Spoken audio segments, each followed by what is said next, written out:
Evangelio de Mateo 6, versos 5 al 13.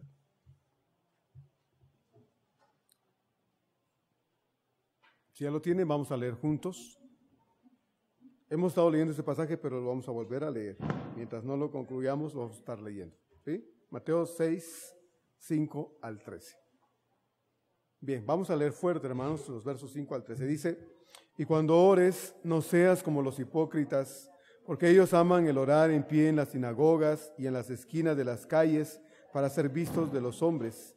De cierto os digo que ya tienen su recompensa. Mas tú, cuando ores, entra en tu aposento y cerrada la puerta, ora a tu Padre que está en secreto, y tu Padre que ve en lo secreto te recompensará en público. Y orando no uséis vanas repeticiones como los gentiles, que piensan que por su palabrería serán oídos. No os hagáis pues semejantes a ellos, porque vuestro Padre sabe de qué cosas tenéis necesidad antes que vosotros le pidáis. Vosotros pues oraréis así: Padre nuestro que estás en los cielos, santificado sea tu nombre. Venga tu reino, hágase tu voluntad, como en el cielo, así también en la tierra. El pan nuestro de cada día, dánoslo hoy, y perdónanos nuestras deudas, como también nosotros perdonamos a nuestros deudores. Y no nos metas en tentación, mas líbranos del mal. Porque tuyo es el reino y el poder y la gloria por todos los siglos. Amén. Vamos a orar un momento, hermanos. Padre, gracias porque nos dejas acercarnos a esta palabra bendita y queremos suplicarte, Señor, que nos ayudes a comprenderla, que podamos, Señor, seguir profundizando en este párrafo que tenemos, Señor, aquí, que es tan importante, Señor, donde tú nos dices cómo es que debemos orar. Y rogamos, Señor, para que esta experiencia en el estudio de tu palabra este día nos mueva, nos motive, nos impulse, Señor, a buscar cada día esa oración sincera, significativa, que es, Señor, tan importante en la vida de un creyente. Muchas gracias, pues, Señor, por esta palabra bendita. Rogamos que tu Espíritu nos guíe y nos ayude a entenderla de la manera en que quieres que sea entendida, Señor, para nuestro provecho. Gracias, Padre, te lo pedimos sinceramente en el nombre de Cristo Jesús. Amén. Ya que se nos manda a orar, es necesario que aprendamos a valorar más la oración y que deseemos orar más y que lo hagamos de todo corazón. La verdadera oración no es ese momento en que le leemos la lista de deseos y necesidades a Dios, sino un momento de verdadera adoración y alabanza en que también podemos decirle al Señor todo cuanto nos pasa. Entonces, la oración es eso. Y el tema que estamos viendo desde hace 8 días es la verdadera oración, es la que sale del corazón. Y pensaba precisamente en el hecho de ¿por qué orar? ¿Por qué orar, hermanos? ¿Por qué no poder vivir la vida sin orar? ¿Se lo ha preguntado usted? Bueno, yo sí. ¿O por qué no podría ser mejor la vida cristiana sin leer la Biblia, verdad? Es tanto que nos insisten en leer la Biblia, pues que hay que leer, tanto que dicen que hay que orar, pues que hay que orar. Bueno, ¿y Dios por qué nos dice que hay que orar? La oración es precisamente esa herramienta que Dios nos ha dado, hermanos, para poder tener comunión con Él. Pero es la forma que Dios nos ha dado y el medio por el cual Dios es accesible a nosotros cada vez que nosotros lo buscamos en oración. Hace 8 días hablábamos precisamente desde el verso número 1 de la costumbre de la limosna, de la ayuda, ¿verdad? Que bueno, en el pueblo judío era una obligación. Dios lo estableció desde el Antiguo Testamento, dando leyes que cuidaban, que el pueblo debía cuidar de la viuda, del huérfano, del pobre, del desamparado. Y vimos que, bueno, Jesús dice que es algo que se debe hacer, pero que se debe tener la motivación correcta, la actitud correcta, el deseo correcto para que esto no sea desechado por Dios o rechazado por Dios. Y nosotros tenemos entendido, creo, ahora, si no, pues ojalá lo podamos discutir de manera personal, pero creo que lo entendemos mejor ahora, de que la ayuda a los demás no es una obligación, sino una ocasión para ser justos y equitativos, ¿verdad? Como la palabra lo dice. Necesitamos ser justos y equitativos. No damos una limosna Porque nuestros hermanos o la persona a la que ayudamos no es limosnero, ¿verdad? No son limosneros, son nuestros hermanos en la fe. Y cuando en la comunidad cristiana, en la iglesia, decimos, hermanos, vamos a reunir una despensa, deberíamos no hacer sentir a los hermanos que estamos dándole lo que no queremos, esos frijoles que están llenos de gorgojos que no nos hemos comido, ahora hay que llevarlos al templo porque el pastor pidió una ayuda, esa azúcar de la que ya le hemos quitado ahí ya no es el kilo completo, hay que llevarlo porque pues bueno, hay que llevar algo para que dejen de estar fastidiando, bueno, esos zapatos que ya iba a tirar, bueno, pidieron ayuda, hay que llevarle esos zapatos, ¿verdad? A ver de qué les sirven. No es así, hermanos. ¿Se acuerda? Hace 8 días lo dijimos. No es una limosna, es una ayuda equitativa, justa, que se le da a los hermanos de acuerdo a nuestras posibilidades. Dios no dice que usted dé lo que no tiene, sino que demos de lo que tenemos y que debemos ser justos en ese aspecto, ¿verdad? Entonces, ojalá lo hayamos entendido, porque a la hora en que tengamos la oportunidad de ayudar a alguien, aunque no esté en desgracia, aunque no esté chillando de hambre y usted quiere ayudar a alguien, no se quede con las ganas de hacerlo. Mire, buscamos muchas veces solo ocasiones en que los hermanos ya están desnudos para irles a dar un trapito viejo ahí para que se medio cubra, o descalzos para darle unos zapatos viejos que ya no quiero para que se los ponga, o muriéndose de hambre para darle unos frijoles ahí que se los coma. No debemos esperar a esos extremos. Usted puede ser generoso con los hermanos si quiere hacerlo, porque tenemos la oportunidad de ello. Yo le decía hace 8 días, hay gente que espera que esté muerto alguien para irle a tirar unas flores ahí, y de las más baratas incluso, ¿verdad? Por no llegar con las manos vacías al funeral, pues déselas ahora, ¿verdad? Aunque sean baratas, no importa. Déselas ahora, que las puede ir a poner a un florero y adornar ahí su mesa, su escritorio, lo que sea. Dígale a alguien que le aprecia y demuéstreselo con un chocolatito, aunque no sea 14 de febrero. Mire, nos quedamos con ganas de hacer cosas buenas, porque creemos que ayudar a alguien solo es cuando en verdad se está muriendo, ¿sí? Y no tiene que ser así. No nos quedemos cortos en ese aspecto, hermano, porque un día Dios va a decir, tuve hambre y no me diste de comer, tuve sed y no me diste de beber, estuve desnudo y no me cubriste, enfermo y no me buscaste. Dios lo va a juzgar, hermano, con dureza un día. Si usted tiene con qué ayudar, no se quede limitado, porque Dios es justo con todos nosotros. Así de que no voy a hablar de eso ya. Pero dice el verso 5, cuando ores, entonces dice, no seas como ¿quién? Como los hipócritas. Y ya vimos, porque hace 8 días estuvimos viendo algo de esto, que Jesús juzga aquí de hipocresía a aquellos religiosos de su tiempo que iban por las calles. Dio la hora de la oración, pero no era casualidad. Se paró allá donde estaba un montón de gente caminando para arrodillarse, y ahí entre la gente se arrodillaban, levantaban las manos y empezaban a hacer su oración, y la gente que pasaba decía, qué hombre tan espiritual, de verdad yo quisiera ser como ese hombre, siquiera un poquitito así. Qué mujer tan espiritual, está en la calle con las manos alzadas gritándole a Dios. Yo quisiera ser como esa hermanita. Dice el Señor, no seas como esos hipócritas, ¿sí? Que hacen las cosas ¿para qué? Dice, para ser vistos de los hombres. Buscan una recompensa, no que Dios los vea, sino que los hombres los halaguen, los alaben y los reconozcan. Dice, pues ya tienen su recompensa, ¿verdad? Eso buscan, eso tuvieron, pero no la recompensa de Dios. Este versículo entonces inicia aquí en el verso 5 diciéndonos el Señor que no debemos ser hipócritas. Luego en el verso 6 dice, mas tú cuando ores, entra en tu aposento y cerrada la puerta, ora a tu Padre que está en secreto, y tu Padre que ve en lo secreto te recompensará en público. Jesús motiva para que nosotros querramos no hacer la oración pública, porque finalmente, hermanos, aquí en el templo nosotros llevamos a cabo la oración pública, ¿verdad? A las 10 nos reunimos a orar. Estamos orando entre nosotros aquí, por nosotros, oramos por otros, oramos por la iglesia, etcétera. Y no es que seamos hipócritas orando de esta manera, porque yo le decía hace 8 días que hay 2 tipos de oración. La oración que se hace públicamente, como la que llevamos a cabo aquí en el templo, o cuando vamos a las casas a visitar a los hermanos y oramos con los hermanos, es una oración pública. Pero también está la oración privada, la oración que usted y yo creo que efectuamos en nuestras casas, en la que buscamos el rostro de Dios, en la que buscamos a Dios a solas, en la intimidad de nuestra recámara, del estudio, de ese lugar en particular que usted ha elegido y ha apartado para encontrarse con Dios todo el tiempo que usted quiera, las veces que usted elija hacerlo.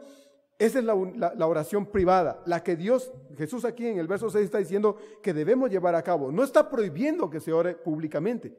Si usted lee bien el pasaje, Jesús no está diciendo es que la oración pública no se debe hacer. Está diciendo que cuando ores en público busques hacerlo de manera correcta, porque si no entonces eres hipócrita. Y si oras en privado, ten las consideraciones necesarias para que la oración en privado sea la correcta, de tal manera que tampoco Dios diga que eres hipócrita aún estando en la intimidad, en la soledad de tu casa y pretendas impactar a Dios, pretendas quedar bien con Dios. Señor, aquí estoy, fíjate, aquí estoy, no me he olvidado. No, Dios no va a fijarse en esas tonterías. Por eso dice, ora, entrando en tu aposento y cerrada la puerta, ora a tu Padre. A tu Padre, que esté en secreto, y tu Padre que ve lo más recóndito de tu corazón, las motivaciones de tu corazón, ¿qué dice? Te recompensará en público. Qué bonito, ¿no? Dice, y orando no uséis vanas repeticiones, verso 7, como los gentiles que piensan que por su palabrería serán oídos. Dice, cuando ores entonces no uses de vanas repeticiones. Decíamos hace 8 días que el Padre Nuestro no es una oración para ser repetida. De hecho, hoy no vamos a ver los versos del 9 al 13, lo vamos a ver hasta la otra semana. Vamos a ver una cuestión introductoria hoy que es muy importante y que me parece necesario que podamos atender antes de entrar al análisis de la oración modelo la otra semana, si Dios lo permite. Pero el Señor dice, no hagáis pues esas repeticiones vanas. No está diciendo que la oración se tenga que repetir así. Aún si nosotros en un momento dado en la oración particular privada con Dios decimos, Padre nuestro que estás en los cielos, santificado sea tu nombre, venga tu reino, etcétera, etcétera, etcétera, debemos tener claro que la razón, el motivo que tenemos para repetir literalmente la oración modelo tiene una razón de ser, y no por el simple hecho de repetirla sin ningún objetivo claro de nosotros en relación con Dios. Así es de que cuando vamos a algún lugar y están repite y repite eso y otras cosas que se repiten a veces sin sentido, lo que el Señor está diciendo es que eso es lo que debemos evitar hacer. Porque no es la repetición obsesiva, la repetición sin sentido la que Dios va a impulsar a Dios a hacer lo que nosotros queremos, sino que es considerando el significado real y profundo de lo que la oración debe tener en nuestro corazón a la hora de dirigirnos a Dios en oración. Entonces, Jesús comienza el verso 8 diciendo, a raíz de todo esto, no os hagáis pues semejantes a ellos. La hipocresía no es algo que en un momento dado no hayamos vivido. ¿Sí? ¿Me oyó bien? La hipocresía no es algo que en un momento dado nosotros no hayamos vivido. Pastor, ¿me está diciendo que he sido hipócrita? Pues me temo que sí. ¿Me está ofendiendo, pastor? No, yo no. Mira, hermano, comenzando conmigo, muchas veces he sido hipócrita a la hora de orar.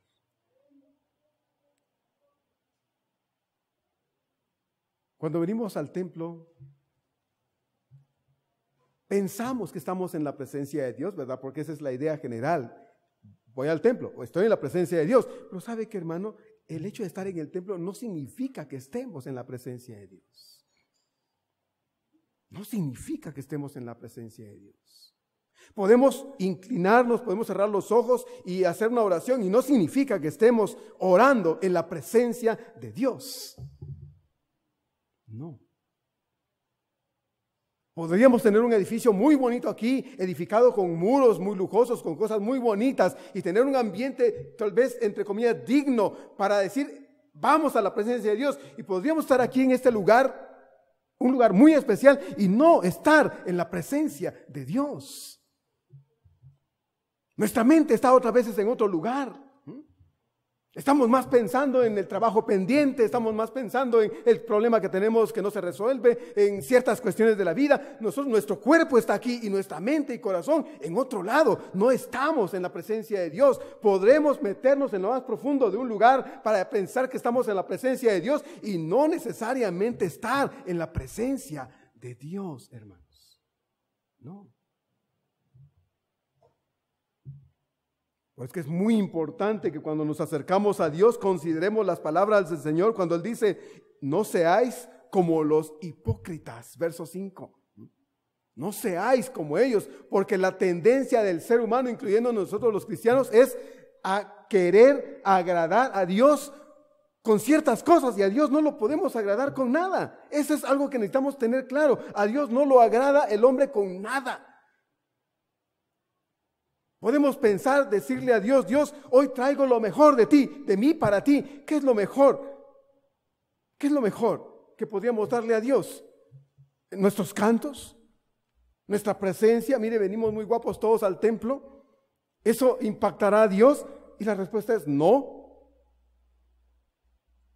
Por eso el Salmo 51, 17 dice, al corazón contrito y humillado no despreciarás tú, oh Dios. Cuando el creyente, cuando usted y yo venimos con todo el corazón, con un corazón verdaderamente sincero a Dios, derramándose delante de Dios, reconociendo nuestra miseria ante la grandeza de Dios, entonces, hermano, usted y yo entramos a la presencia de Dios.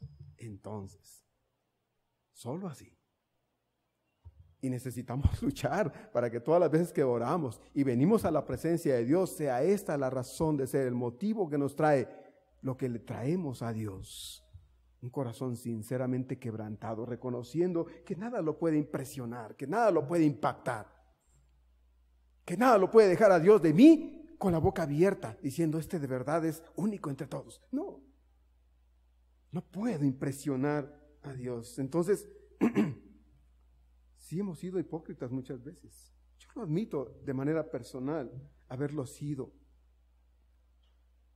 Pero ¿cómo cuesta orar, hermanos? ¿Cómo cuesta orar? 3 son las áreas de nuestra comunión con Dios que más nos cuesta llevar a cabo y con las que más batallamos a diario, pero que son tan útiles, necesarias e imprescindibles en la relación y comunión que el cristiano tiene con su Dios. Y estas 3 áreas son: una, la lectura de la Biblia, y de esto hemos hablado ya hasta el cansancio. Otra es la oración, de esto estamos hablando y hablaremos hasta el cansancio. Y la otra, hermanos, es la obediencia. 3 son las áreas de nuestra vida con las que batallamos mucho: leer la Biblia, orar y obedecer.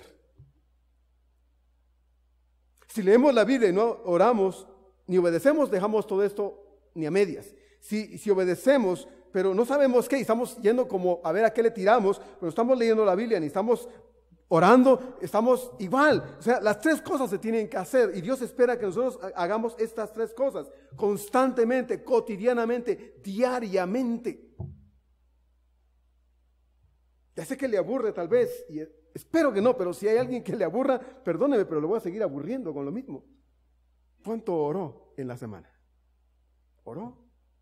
¿Cuánto oró?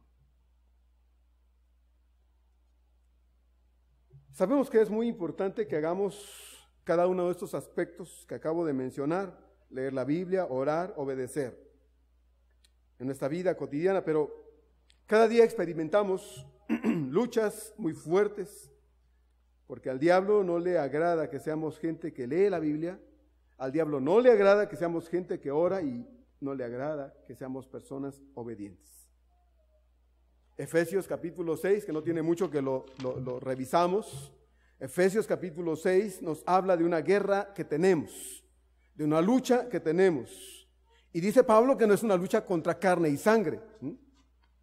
No es mi lucha contra mi padre, que no quiere que venga al templo, contra mi familia, que se burla de mí porque le digo que soy cristiano. No es una lucha que tengo con mis amigos cuando se enteraron que hoy voy al templo y me dicen que soy un hipócrita, un farsante, que soy esto y lo otro, y me insultan y me marginan. No, mi lucha no es con esa gente, mi lucha no es con la gente que está a mi alrededor. Dice, no es contra carne y sangre. Dice Pablo, es contra principados, contra potestades, contra los gobernadores de este siglo, contra huestes espirituales de maldad en las regiones celestes, contra este diablo que nos asedia. Es nuestra lucha, hermano. Y a Él no le gusta que oremos. No le gusta cuando estamos por leer la Biblia, nos mete a otras cosas. Queremos obedecer al Señor, nos empieza a decir, ¿para qué lo intentas? Mira cuántos fracasos has tenido. Eres un fracasado, una fracasada. No lo intentes, Dios no te ama. Dios ya sabe que eres como eres. ¿Para qué lo intentas? Y entonces muchas veces paramos haciéndole caso al diablo y dejamos de leer la Biblia, y dejamos de orar y dejamos de obedecer al Señor. Si a alguien le interesa que no hagamos ninguna de estas cosas es al diablo. Créame que sí, hermano. Se vale de muchas artimañas para impedirnos que oremos cada día. ¿Cuándo no está cansado usted? ¿Cuándo no está cansado? Dígame. ¿Cuándo no tiene sueño? ¿Cuándo no tiene sueño? ¿Cuándo no tiene alguna ocupación que debe atender? Dígame. ¿Verdad? Somos gente muy ocupada. No, pastor, yo no oro a diario porque no soy fanático. Bueno, puede que alguno se escude en esto y diga, pues yo no soy fanático, usted es fanático, yo no. Yo oro cuando me nace, cuando de verdad quiero hacerlo. ¿Y cuándo oras? ¿Cuándo oras? Los pecados muchas veces nos impiden. El diablo viene y dice, mira, ¿quieres orar? ¿Tú crees que te va a escuchar a ti? Mira cómo eres, mira cómo te portas, mira tus hábitos, mira cómo los demás piensan de ti. Eres un pecador, además eres un hipócrita. ¿Tú crees que Dios te va a escuchar si eres un hipócrita? Muchas veces los cristianos no oran porque se sienten sucios. Y la pregunta es, ¿por qué se siente así? ¿Por qué se siente así? A veces nos sentimos así porque el diablo nos ha convencido de que son hipócritas porque han hecho algo malo, y entonces ese pecado, esa forma de vida, esos pecados, esas formas de vida no le agradan a Dios, y eso te impide orar.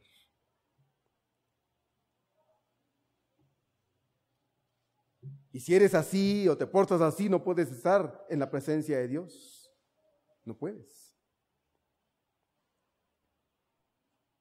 Ahí en Lucas 18 hay un pasaje. Jesús enseñó una parábola acerca de un fariseo y un publicano. Dijo que a la misma hora llegaron ambos a orar. Y el fariseo, dice, alzaba los ojos al cielo y decía, Padre, te doy gracias, porque soy diezmador de todo lo que gano. Oro todos los días. No soy como los demás hombres, hipócritas, ladrones, mentirosos, ni como ese publicano que está aquí. Así oraba este fariseo.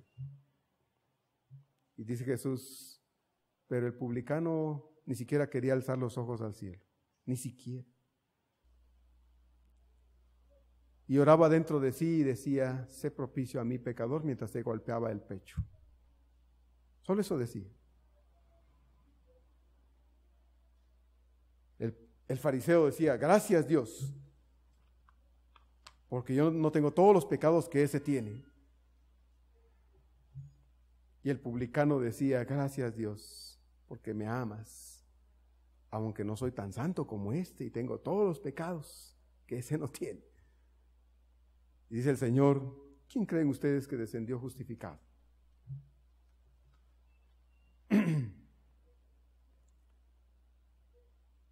El diablo ha convencido a muchos de que una persona con pecados no resueltos, Dios no los puede oír. Y que si oran bajo esas circunstancias, son unos hipócritas.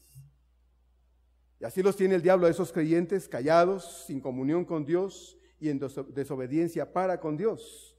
Porque déjeme decirle, hermano, como ya quedó claro de que la oración no es una opción. La oración no es una elección que hacemos basado en el hecho de quiero o no quiero. La oración es una obligación. Es una obligación. ¿Se acuerda de 1 Tesalonicenses :17?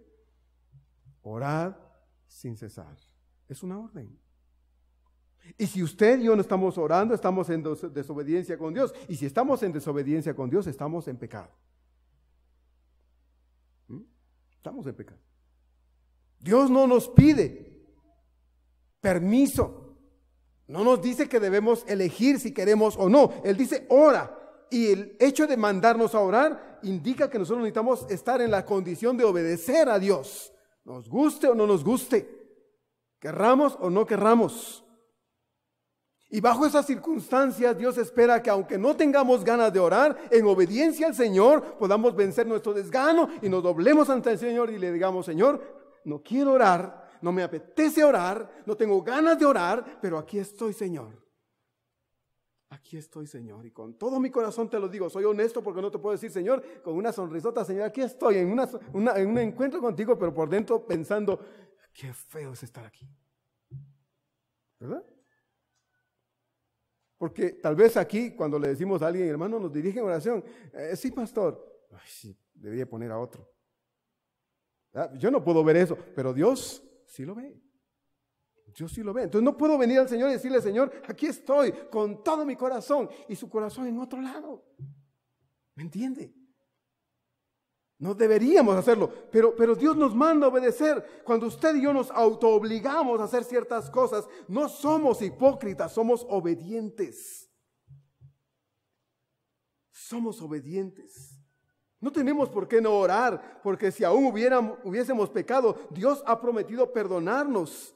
Si honesta y sinceramente nos acercamos a Él para pedirle que nos perdone, Él ha prometido perdonarnos. 1 Juan 1:9 nos dice y nos recuerda, si confesamos nuestros pecados, habiendo pedido perdón, por supuesto, Él es fiel y justo para perdonarnos y limpiarnos de toda maldad. Así es. El perdón y la misericordia de Dios no son un juguete. Si nos acercamos a Dios habiendo pensado, yo puedo hacer y vivir como se me dé la gana, así que como el pastor dice, pues que Dios me perdona, pues puedo vivir como se me antoje, y bueno, y le digo, pues Dios dice el pastor que me debes perdonar. ¿Usted cree que Dios no va a perdonar? No, Dios no perdona porque el pastor dice que Dios debe perdonar. Dios perdona porque Él ve sinceridad, arrepentimiento, dolor en el corazón. El pecado debe producir eso en nuestra vida, hermanos. Si el pecado no está produciendo dolor en nosotros, aunque usted y yo volvemos a caer en la misma porquería, en la misma cosa todas las veces que sea, pero Dios ve que hay dolor, Señor, no quiero, pero otra vez vuelvo. Y Dios ve que hay sincero arrepentimiento, Dios perdona. Pero cuando Él ve que con todo mi sentido yo hago aquello pensando al fin que Dios me perdona, tenga cuidado, porque la Biblia dice que Dios es fuego que consume. Tenga mucho cuidado. Horrible cosa, dice el autor de los Hebreos, es caer en las manos del Dios vivo. Entonces necesitamos tener cuidado con esto, hermanos, porque el perdón y la misericordia de Dios no es un juguete en manos sucias. El Salmo 51:2 es un pasaje muy bonito. El Salmo 51, el Salmo 32 son pasajes resultado de una experiencia difícil en la vida de David. Recordará usted, segundo de Samuel, capítulo 11. Es un pasaje que nos recuerda que David se quedó un día en su palacio, en su casa, a descansar. No quiso ir a la guerra y se quedó a descansar. Y se le antojó pasearse por el techo de su casa y de pronto cuando estaba ahí en el techo de su casa se asomó y vio al lado a una mujer que se estaba bañando. Y en vez de dejar de verla se quedó ahí pasmado viendo y entonces surgió la lujuria en su corazón. El pecado empezó a llenar su corazón y mandó a llamar a la mujer. Supo que era la mujer de otro. Estaba casada y no le importó. Adulteraron ambos. Y unas semanas después aquella mujer le mandó a decir, oye, ¿qué crees que estoy embarazada? Y usted conoce la historia, creo que la conoce. Si no, lea segundo de Samuel 11. David empezó a armar un plan, hizo traer al marido de la guerra, porque estaban en la guerra, lo hizo traer, lo emborrachó y le dijo, ahora vete a tu casa. Disfruta de todo lo que tienes allá, incluyendo tu mujer. Pero el otro no quiso entrar a su casa y se quedó afuera. Y así lo hizo por varias veces hasta que dijo, David, esto no va a querer. Y escribió una carta donde puso a Joab, su general, le dijo, ponlo en lo más duro de la guerra y déjalo solo para que lo mate. Y así fue. David adulteró y David mató a sangre fría. Y cuando Dios lo descubre a través del profeta Natán, el resultado de un corazón quebrantado, arrepentido de verdad, es lo que usted puede leer en el Salmo 32, en el Salmo 51 y en el verso 2. De ese Salmo 51, David dice, lávame más y más de mi maldad y límpiame de mi pecado. Y en el verso 7 él dice, purifícame con hisopo y seré limpio, lávame y seré más blanco que la nieve. Y se recrearán, dice, los huesos que has abatido. Mientras callé, me he envejecido, dice David. Me he enfermado. Purifícame con hisopo y seré limpio, lávame y seré más blanco que la nieve. Ningún pecado debe impedirnos orar, hermanos, nada. ¿Por qué? Bueno, pues porque tenemos la solución en Dios. Él dice, ven y confiésame tus pecados. El diablo te ha hecho creer que eres un hipócrita porque quieres acercarte a mí en oración y el diablo te dice, ¿tú crees que Dios va a oír a un hipócrita? Mira cómo vives, mira cómo eres. Dios no te va a oír. No mereces ser escuchado por un Dios santo o un hombre o una mujer como tú. Y entonces nos levantamos de la oración después de haber oído al diablo y pensamos, Dios no me ama, a mí Dios no me oye, a mí Dios no me escucha, a mí Dios no me hace caso. Y la oración se vuelve vana. Porque no hemos entendido que, hermano, ningún pecado nos debe impedir acercarnos a Dios, porque tenemos en Cristo a un abogado justo, a un Dios perdonador que puede limpiar cualquier pecado. No hay pecado que Dios no pueda perdonar. Todo lo puede perdonar Dios, hermano. Todo.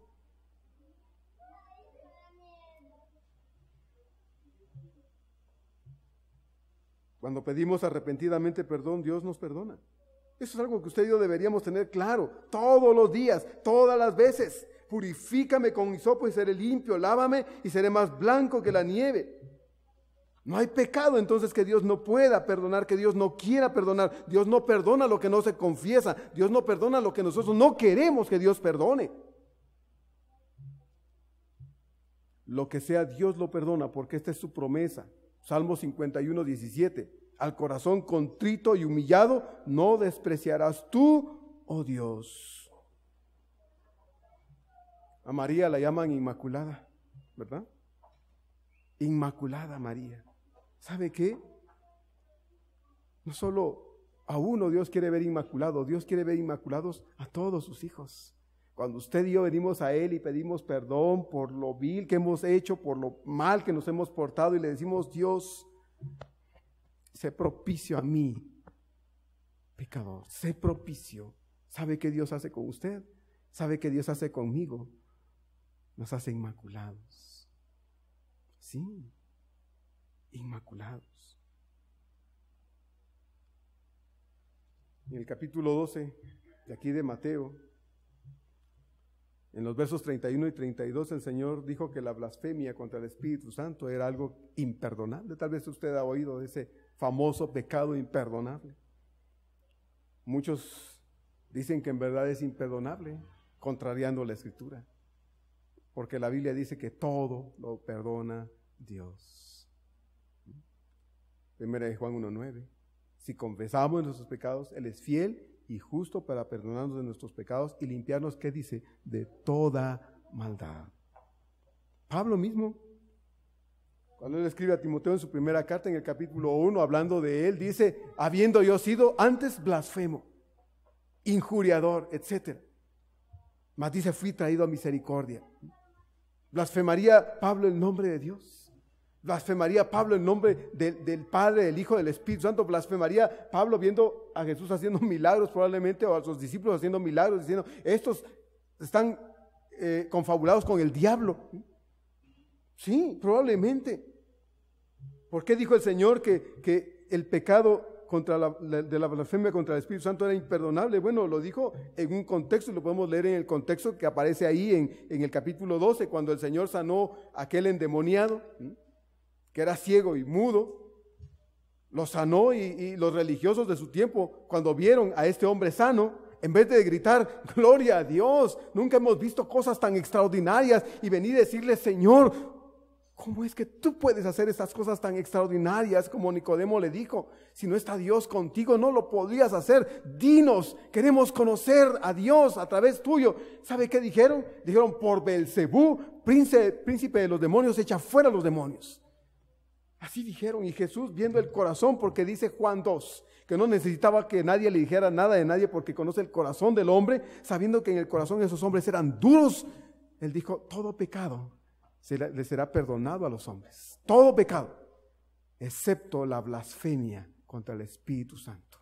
Y lo dijo en ese contexto porque en vez de darle gloria a Dios y reconocer, como el Señor había dicho ahí mismo, que por el Espíritu de Dios, Él echaba fuera a este demonio, en vez de decir, Espíritu de Dios, bendito seas, ellos dijeron, por Belcebú. Y entonces el Señor dijo, quien blasfeme contra el Espíritu Santo y no se arrepiente, no puede ser perdonado ni aquí, ni nunca más. Entonces necesitamos entender, hermanos, que muchos de nosotros, incluyéndome, y lo digo más por mí, fuimos blasfemos. Usamos el nombre de Dios para hacer chistes sucios, asquerosos. Yo los hice, me reí de chistes que usaban el nombre de Dios, del Hijo, del Espíritu Santo para reírme y burlarme. Y ¿sabe qué, hermano? Cuando yo vine al Señor un día le dije, Señor, perdóname, Padre. Yo no sabía que te ofendía. Yo no sabía que hacía cosas terribles y que lastimaban tu corazón. Y Dios me dijo, yo te perdono. Yo te perdono.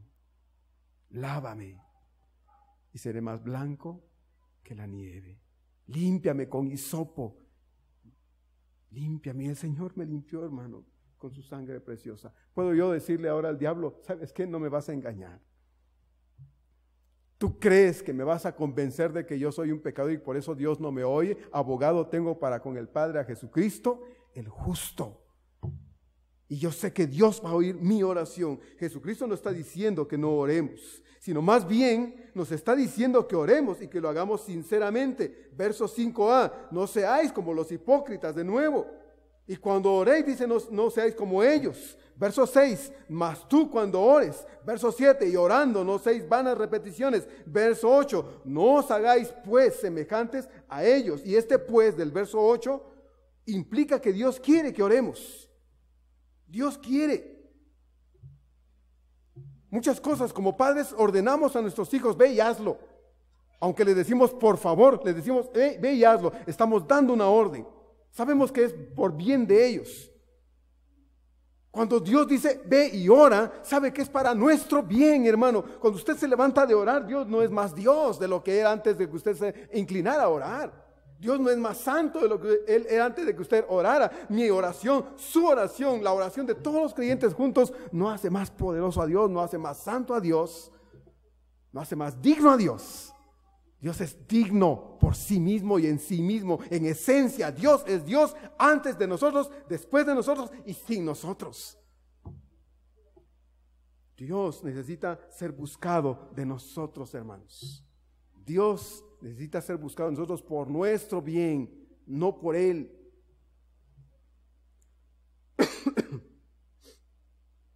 Ahí en Hechos 9, el escritor Lucas dice que Pablo, siendo antes Saulo de Tarso, ¿se recuerda usted quién era Saulo? Era un perseguidor, uno que entraba a las casas y se arrastraba y mataba y encarcelaba a los creyentes. Dice que consiguió cartas de los líderes religiosos para ir a la ciudad de Damasco, donde se enteró que había un grupo de cristianos que estaban buscando a Dios. Dijo, denme permiso, yo voy, me encargo de esos fanáticos, de esos locos. Y le dieron cartas. Y Pablo iba camino a Damasco cuando Jesús lo encontró. Y se acordará usted qué precioso, ¿verdad? Cuando dice que una luz más brillante que la del mediodía lo alumbró y él cayó a tierra. No sabemos si iba en un caballo, en qué iba, pero dice que cayó a tierra. Y entonces cuando cayó a tierra preguntó, ¿quién eres, Señor? Y Jesús le dijo, yo soy Jesús a quien tú persigues. Dura cosa te es dar cosas contra el aguijón. Y Pablo respondió, ¿qué quieres que haga? Y Jesús le dijo, entra y te diré de qué debes hacer después. Y estando en la ciudad, lo fueron a dejar por ahí, en algún lado. Lucas dice que Jesús en ese momento se comunicó con un hombre llamado Ananías. Y le dijo a Ananías, Ananías, y Ananías dijo, sí Señor, dime. Dijo, ve a la calle llamada derecha. Le dio la dirección exacta con todos los detalles. A la calle tal, a la casa de un tal Simón, ¿verdad? Porque allí hay un hombre. Y quiero que vayas y pongas las manos sobre ese hombre. Le dijo, y este es Saulo de Tarso. Y cuando Ananías oyó el nombre Saulo, empezó a temblar. Y le dijo, Señor, ¿qué no es este el que asola a tu iglesia, el que hace tanto daño, el que ha hecho tanto daño a tu obra? ¿No es este? Y para que Ananías quedara convencido y deseoso de obedecer al Señor, Jesús le dio una clave y le dijo, ve y lo hallarás ahí. Y en este momento, Saulo ora. ¿Dice lo que le dice? Saulo ora. Y algo que yo quiero llamar su atención, hermano, a este pasaje de de Hechos 9, es en el punto de que no necesitamos tener 50 años para saber decir, ahora sí ya sé orar, hermano. No necesito ir al seminario a sacar 2 títulos de teología y maestrías y demás preparación teológica para decir, hermano, yo sí sé orar. No. Lo que el pasaje está diciendo es que Saulo, acabado de encontrarse con Jesús, entró a la ciudad. Y Saulo no se quedó ahí a pedir comida, no, dice que estaba orando. Y para que Ananías quisiera ir, poner las manos sobre él y decirle que estaba sano y devolverle la vista por orden del Señor, Ananías tuvo que ser convencido con una sola palabra. Y esta palabra lo identificó a Ananías con Saulo. Y cuando Ananías llegó, no le dijo, oye tú perseguidor, oye tú injuriador, oye tú enemigo de nuestro. No, le dijo, hermano Saulo. Hermano Saulo. Porque Ananías se sintió identificado con Saulo por una sola razón. Saulo oraba. Saulo oraba.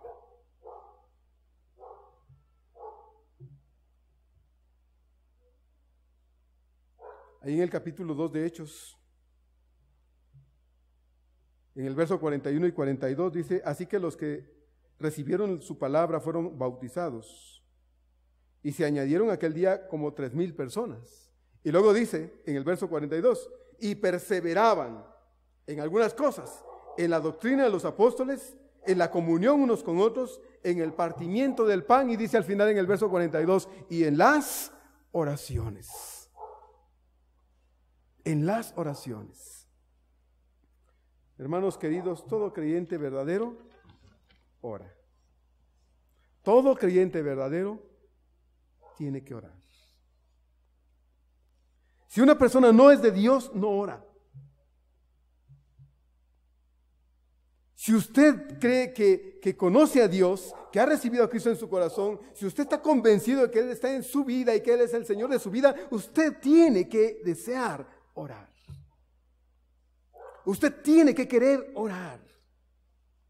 Y va a tener que hacer lo que haya que hacer, dejar lo que haya que dejar, los sacrificios que haya que hacer para buscar un momento para orar al Señor. Y como le dije hace un momento, puede que alguno llegara a pensar, pastor, yo no soy fanático, no soy hipócrita como usted, yo oro cuando me nace, no tengo por qué orar porque usted lo manda, usted no es Dios. Tiene razón, yo no soy Dios, no lo tengo que mandar a orar porque ya lo mandó alguien mayor que yo. Y es el Señor. Y Él dice, orad sin cesar. ¿Le parece? Ojalá, aunque no me diga que sí. Ojalá que esté de acuerdo conmigo. Porque todo creyente verdadero tiene que orar.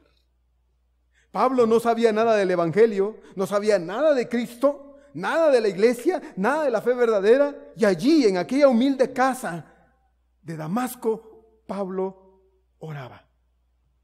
¿Qué oraba? No lo sabemos, la Biblia, Lucas no registra, porque tampoco Pablo después en sus testimonios dice, y cuando yo en aquel momento cuando encontré a Cristo y me metí a la ciudad y me arrodillé, le dije esto y esto, nunca dice que oraba Pablo, probablemente decía cualquier cosa, pero ¿sabe qué? La oración que más escucha a Dios no es aquella que se prepara, no es aquella que se anticipa, cómo debo decir las cosas, qué debo decir las cosas, No, es aquella que surge de un corazón necesitado de Dios. Puede que alguien diga, pastor, pero si no me parece, no me apetece, no quiero, no me nace, no me da la gana orar, ¿por qué voy a orar? Bueno, puede ser que a veces no tengamos deseos de orar. Sin embargo, si usted de verdad ha creído en Cristo, tiene que orar. Y digo tiene, porque orar es una forma como nosotros evidenciamos que somos hijos de Dios. Es una forma como evidencia usted y como evidencio yo que yo conozco a Dios. ¿Recuerda Juan 15, 1-7?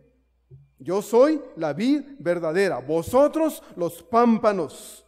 Permaneced en mí, esto es orar. Permaneced en mí, esto es leer la Biblia. Permaneced en mí, esto es obedecer. Los 3 aspectos de los que más luchamos, con los que más batallamos, pero que Dios está esperando que hagamos todos los días. Permaneced en mí y yo en vosotros. Como el pámpano no puede llevar fruto por sí mismo si no permanece en la vida, así tampoco ustedes si no permanecen en mí.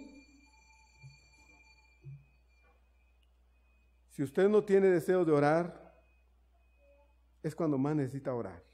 Así que vaya y ore. Vaya y ore.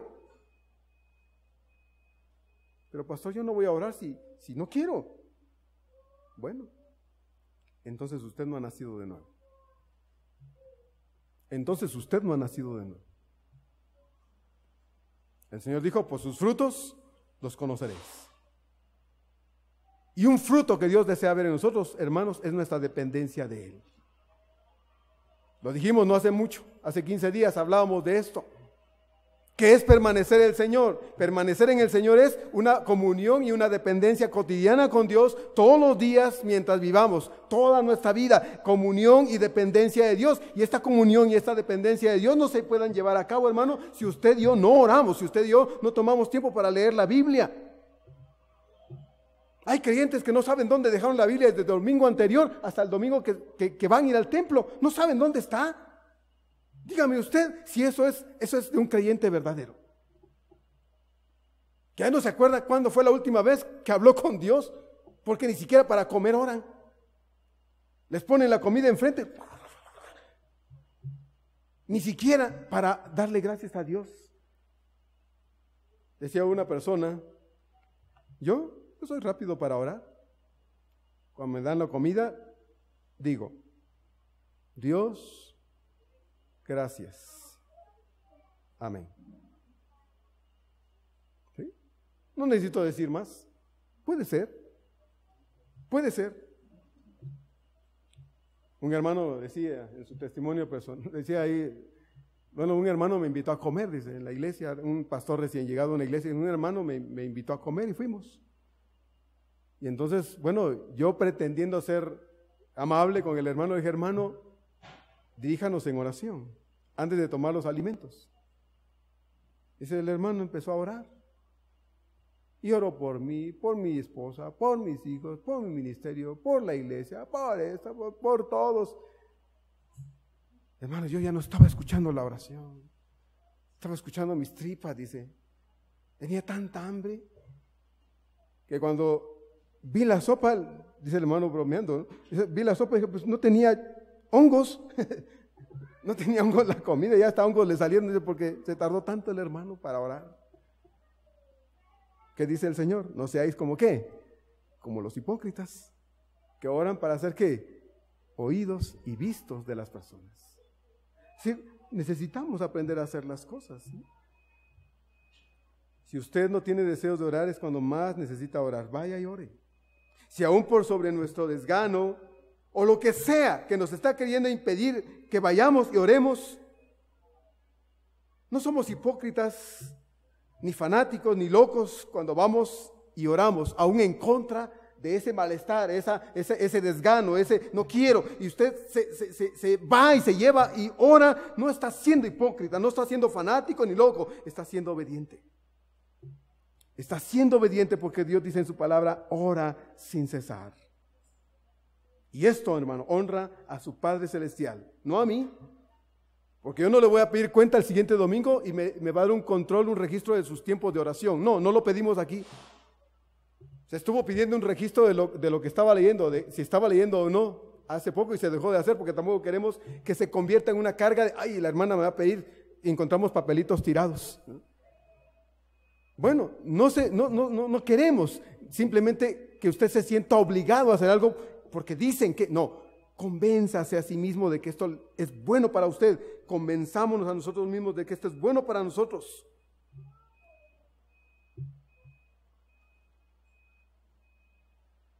Mateo 21. Hay un pasaje ahí muy bonito aquí adelantito en el Evangelio de Mateo, en el capítulo 21, que habla de 2 hijos. Un padre que tenía 2 hijos y le dijo a uno, le dijo al primero, hijo, sí papi. Dijo, ve y trabaja en mi viña. Y el hijo así de mala gana le dijo, no quiero. Bueno, de esos hijos casi no hay, ¿verdad? No quiero. Y se tiró al suelo a patalear ahí. No quiero. Dijo el papá, pues no vayas. Pero dice la Biblia en Mateo 21 que el hijo después recapacitó y dijo, pobre viejo. Dijo, mejor voy. Y fue a trabajar. Y entonces llamó al otro hijo, le dijo lo mismo, hijo, ve a trabajar a mi viña. Y aquel muy dispuesto dijo, sí, papi. Pero no fue. Y el Señor pregunta, ¿quién de los dos hizo la voluntad de su padre? Y dijeron, pues el primero. Y dijo, así es. Puede que a veces, hermanos, no estemos muy dispuestos, muy puestos, muy deseosos, que morimos de ganas de hacer ciertas cosas. Pero si tú puedes vencer ese desgano, si tú puedes vencer esa incapacidad, imposibilidad, indisposición o lo que sea, y haces lo que tienes que hacer, tú estás obedeciendo al Señor. Tú estás haciendo la voluntad de tu Padre porque el Señor te dice, necesito, quiero, te mando que ores sin cesar. Queridos hermanos, jamás durante toda la historia de la iglesia ha habido tiempos en que la iglesia ha dicho, ya no necesitamos orar. Al contrario, cuando la iglesia deja de orar, se vuelve débil, se expone a los ataques del diablo y se vuelve una iglesia ineficaz. Una iglesia débil, raquítica, al que el diablo puede arrastrar cuantas veces se le pegue la gana porque no está fuerte, no tiene la fuerza y el vigor de Dios para enfrentarse al diablo. Por eso dice el Señor, no os hagáis pues semejantes a ellos. La advertencia del Señor para nosotros es pertinente, es a tiempo. Él quiere que seamos gente que lo busca de corazón. Él no quiere que seamos hipócritas. Dios nos conoce. Y sabe que podríamos en un momento dado descuidar la oración por alguna razón, descuidar nuestra comunión con Él. Pero Dios siempre va a estar llamando al corazón y diciéndonos, ¿sabes qué? Necesitas orar. ¿Para qué? Aparentar algo que no somos o algo que no creemos, ¿no le parece, hermano? De nuevo, Jesucristo no está en contra de que oremos.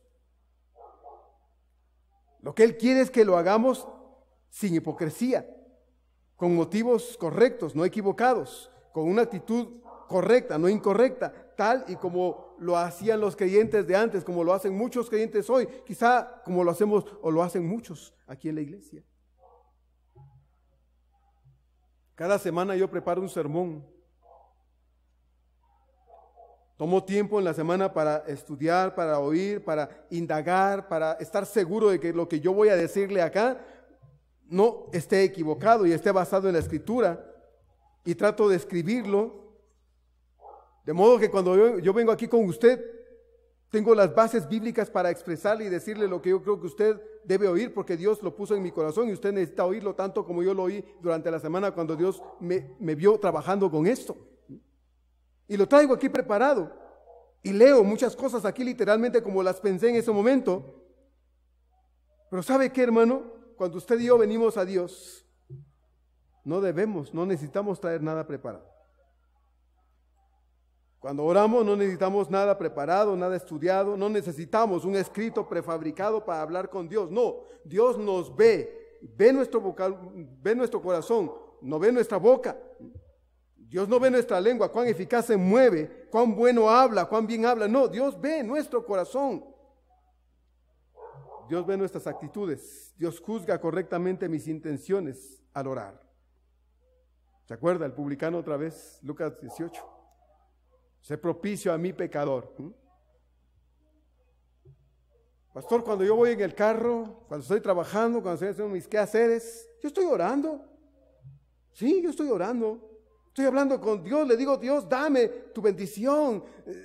Ayúdame a que mis centavos me alcancen, Señor, bendíceme en mi trabajo, que me puedan dar otro mejor empleo, cuida a mi familia, cuida mi casa, dame. Estoy orando, Señor. Y Dios dice, cállate tú, cállate. Cállate un momento, por favor, y déjame hablarte yo también. Yo también quiero hablar, pero no me dejas hablar. Todo el tiempo es dame. También yo quiero hablarte, déjame llenarte de mis palabras de vida que son verdadera comida. Déjame llenarte con verdadera agua que puede satisfacer tu corazón. ¿Por qué no pides más de mí? ¿Por qué no pides más de mi espíritu? ¿Por qué no pides más sabiduría? ¿Por qué no pides más santidad? Más de mi presencia. ¿Por qué tu corazón está solo puesto en lo que no te vas a llevar? ¿No te recuerdas que donde está tu corazón está tu tesoro? ¿No lo recuerdas o ya lo olvidaste? Y yo te estoy diciendo todos los días, dame, hijo mío, tu corazón. Pero tú no oyes porque todo el tiempo estás, dame. Yo también quiero hablar y no dejas hablar. Dice el verso 8 de Mateo 6, porque vuestro Padre sabe de qué cosas tenéis necesidad antes que vosotros le pidáis. Claro que el Señor no está diciendo, hermanos, que no debamos pedir. Ya lo sabemos, lo tratamos en los meros sermones, Filipenses 4:6. Por nada estéis afanosos, sino sean conocidas vuestras peticiones delante de Dios en toda oración y ruego con acción de gracias. Sí, Dios quiere que pidamos. Lucas 11:9, yo os digo, pedid y se os dará, buscad y hallaréis, llamad y se os abrirá. Dios está deseoso de oír que tenemos pruebas, situaciones, necesidades, angustias, presiones en la vida. Dios está enterado de eso. Nosotros oramos no para que Dios se entere de lo que me pasa. Yo oro para que Dios vea mi corazón necesitado de Él y para que Él vea un corazón que con honestidad y sinceridad lo busca, no importa las circunstancias que esté viviendo. El punto que nuestro Dios desea que entendamos es que nuestras oraciones no son una oportunidad para demandar, para exigir o reclamar que Dios cumpla todos nuestros caprichos y antojos materiales.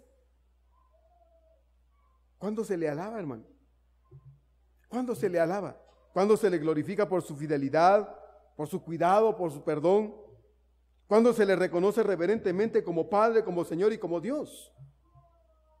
¿Cuándo suplicamos porque su reino se establezca y se afirme en muchas más vidas y corazones, que nos ayude, nos dé el valor para hablar de Él con firmeza, con determinación? Porque mucha gente a nuestro alrededor se está yendo al infierno sin esperanza y sin Dios. Claro que Dios quiere oír que tenemos necesidades. Por eso dice el Señor aquí en el verso 8, vuestro Padre sabe de qué cosas tenéis necesidad antes de que vosotros le pidáis, pero nuestras oraciones no deben ser solo tiempos para dame. También el Señor quiere que le pidamos otras cosas que con regularidad muchas veces no pedimos. La oración también es para suplicar al Señor por motivos más allá de nuestras propias necesidades materiales. La oración que el Señor enseñó a sus discípulos no es un mantra. No es una oración mágica que deba ser repetida hasta el cansancio, con aburrimiento y tantas cosas más para asegurar que obtendremos de Dios lo que queramos. Esta oración de los versos 9 en adelante, hermanos, al verso 13, es un modelo, es una guía que nos enseña cómo es que nosotros debemos orar, particularmente en nuestros tiempos de comunión particular, íntima, personal con el Señor. Cristo jamás quiso decir que debía repetirse indiscriminadamente y convertirla así en una especie de amuleto religioso para impactar a Dios. Mientras más lo repitas, Dios más impactado está. No, hermano, No, por eso dice el Señor, no uséis de vanas repeticiones. De hecho, Lucas deja incompleta esta oración. Si usted busca en el pasaje de Lucas el correspondiente a esto, va a ver que Lucas no registra toda la oración, tal como lo aparece aquí en Mateo, solo lo deja hasta cierto punto. Si Jesús hubiera querido que esta se repitiera letra por letra, palabra por palabra, tanto Mateo como Lucas lo hubieran registrado de igual manera, pero no, Lucas no lo registra de manera completa como Mateo. Así es que no se registra de esta manera para que no se repita sin ton ni son. Lucas solo registra una parte de la oración, porque la razón de ser de dicha oración es para que nos sirva, nos ayude, nos guíe en nuestras oraciones privadas e individuales con nuestro Señor. La otra semana, hermanos, si Dios nos lo permite, vamos a analizar esta oración, parte por parte. Y vamos a ver qué es lo que Dios quiere que nosotros hagamos, digamos, cómo debe ser nuestra oración en la intimidad de nuestro hogar, en la oración particular cuando nosotros nos acercamos a Dios a charlar, a dialogar con Él. Si Dios quiere, la otra semana será. Pero quisiera dejar claro pues en este día, hermano, que Dios desea que oremos. Dios quiere que oremos. Dios nos manda a orar. Y la oración no es una opción para usted. No es una elección que podemos decir hoy o mañana o durante la semana, no quiero orar, no lo hago y no lo hago. Si usted ha conocido a Dios, usted va a orar. Y yo le invito, hermano, con todo mi corazón, que no eche esto en un saco roto. Que hagamos caso de la invitación y amonestación del Señor a acercarnos a Él con un corazón sincero, de manera correcta, de modo que nuestras oraciones sean escuchadas. Hoy alguien que decía en la semana, pues que incluso a nosotros los varones el Señor nos dice que debemos tratar bien a nuestras esposas. Dice para que nuestras oraciones no sean estorbadas. ¿Por qué? Bueno, pues porque Dios desea responder nuestras oraciones, pero desea que nosotros actuemos de manera correcta y en correspondencia al anhelo de Dios. Dios quiere oírnos, nosotros queremos ser escuchados, ¿verdad? Entonces, aprendamos a orar. Lo que sea, venga y dígaselo a Dios. No necesita buscar un lenguaje rebuscado, manoseado. Simplemente venga con todo su corazón al Señor, porque al corazón contrito y humillado Él no lo desprecia. Vamos a orar.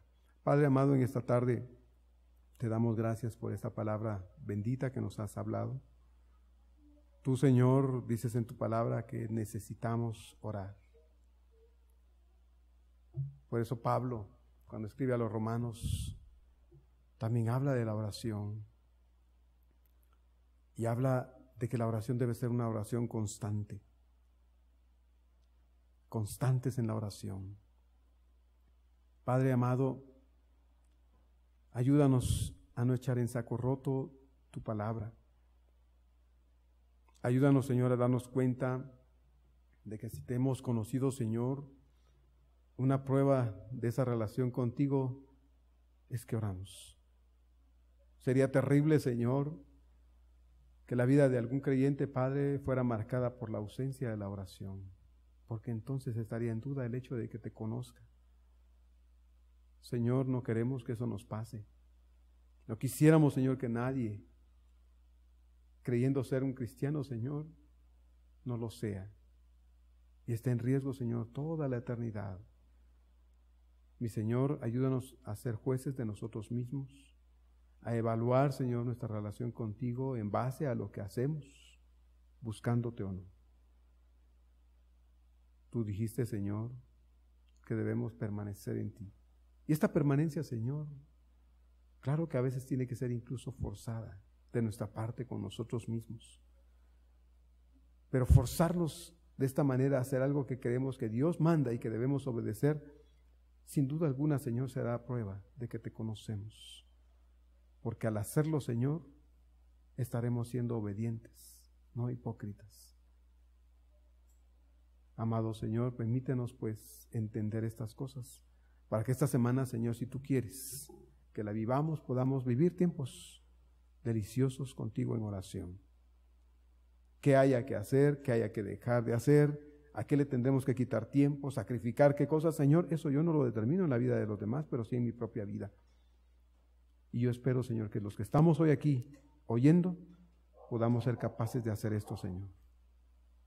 De sacrificarnos, tal vez dejar de dormir más, dormir menos, Señor, para poder orar un poquito más. Tal vez, Señor, apurarnos para hacer ciertas cosas, de modo que nos quede tiempo para la oración, o dejar de hacerlas, Señor, para que nos quede tiempo para la oración. ¿Qué sé yo? Ayúdanos, pues, Señor, porque queremos ser una iglesia más digna de ti. Una iglesia, Señor, en la que tú puedas ver obediencia en los que la conformamos. Gracias, Señor, por hablarnos con claridad y por decirnos las cosas como las tenemos que oír, Señor, para nuestro provecho. Gracias, Señor. En el nombre de Cristo Jesús. Amén.